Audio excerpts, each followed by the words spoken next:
ब्रेकनंतर आपलं पुन्हा एकदा स्वागत। एक महत्त्वाची बातमी आहे। ठाण्याच्या आनंद आश्रमात नोटा उधळल्याचा प्रकार समोर आलेला आहे। ठाकरे गटाचे नेते केदार दिघेंनी हा व्हिडिओ ट्विट केला। गणपती विसर्जनादरम्यान आनंद आश्रमात कार्यकर्त्यांनी ढोल वाजवणाऱ्यांवरती नोटा उधळल्या। यानंतर ठाकरे गटाकडून टीका करण्यात येते आहे। गणेशोत्सवाच्या विसर्जन मिरवणुकीमधला हा सगळा प्रकार आहे। ठाण्याच्या आनंद आश्रमामध्ये नोटा उधळल्याचा प्रकार समोर आलाय। ठाकरे गटाचे नेते केदार दिघेंनी हा व्हिडिओ ट्विट केलेला आहे। गणपती विसर्जनादरम्यान आनंद आश्रमामध्ये कार्यकर्त्यांनी ढोल वाजवणाऱ्यांवरती नोटा उधळल्यात। यानंतर ठाकरे गटाकडून टीका करण्यात येते आहे।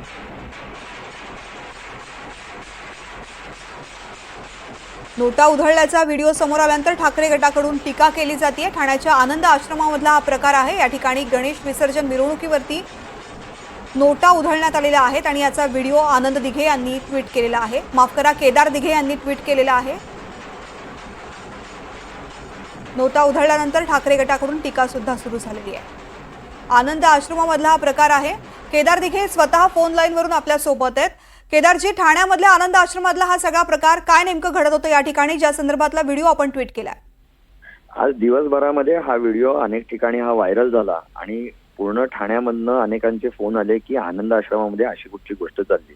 मी या अगोदर देखील सांगितलेलं की आनंद आश्रम राहिलं नाही, कारण की ज्या माणसाला आपण पूजतो, म्हणजे आपलं दैवत समजतो, त्यांच्या प्रतिमेच्या समोर ह्यांचेच नेते पायात चपला घालून तिकडे पुष्पगुच्छ एकमेकांना देतात।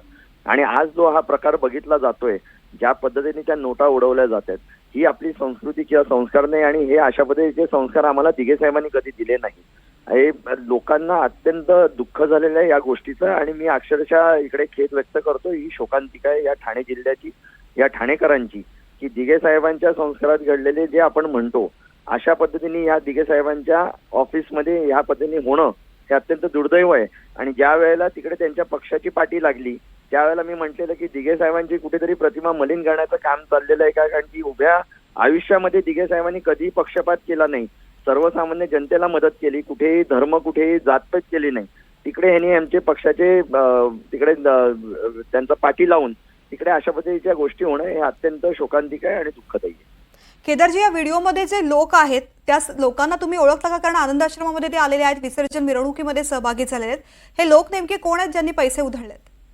हे नक्की तिकडे तिथले स्थानिकच आहेत, पण ज्या पद्धतीने हे केलं गेलंय, माझं तर म्हणणं याच्या पलीकडे की तुमच्यावरती देखील साहेबांचे संस्कार झाले, तुमच्याकडनं अशा पद्धतीची गोष्ट घडणं हे कधीही अपेक्षित नाही। पण तुम्ही आजच्या क्षणाला ज्या पद्धतीने तुम्ही जर का बघू शकाल त्या व्हिडिओमध्ये, ज्या तऱ्हेने ते लोक पैसे जर का मानधनच द्यायचं होतं तर चांगल्या पद्धतीने पण देता येतं। हे उडवण्याच्या, आणि ते पण आनंद आश्रमामध्ये, ते पण साहेबांच्या प्रतिमेच्या समोर, ही कुठची प्रथा आहे?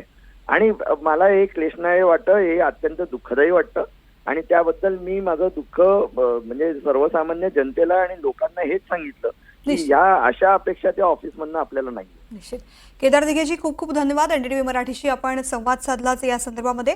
तर ठाण्यामध्ये आनंद आश्रमामध्ये नोटा उधळल्याचा प्रकार समोर आलेला आहे आणि या संदर्भामध्ये आता ठाकरे गटाकडून टीका करण्यात आलेली आहे।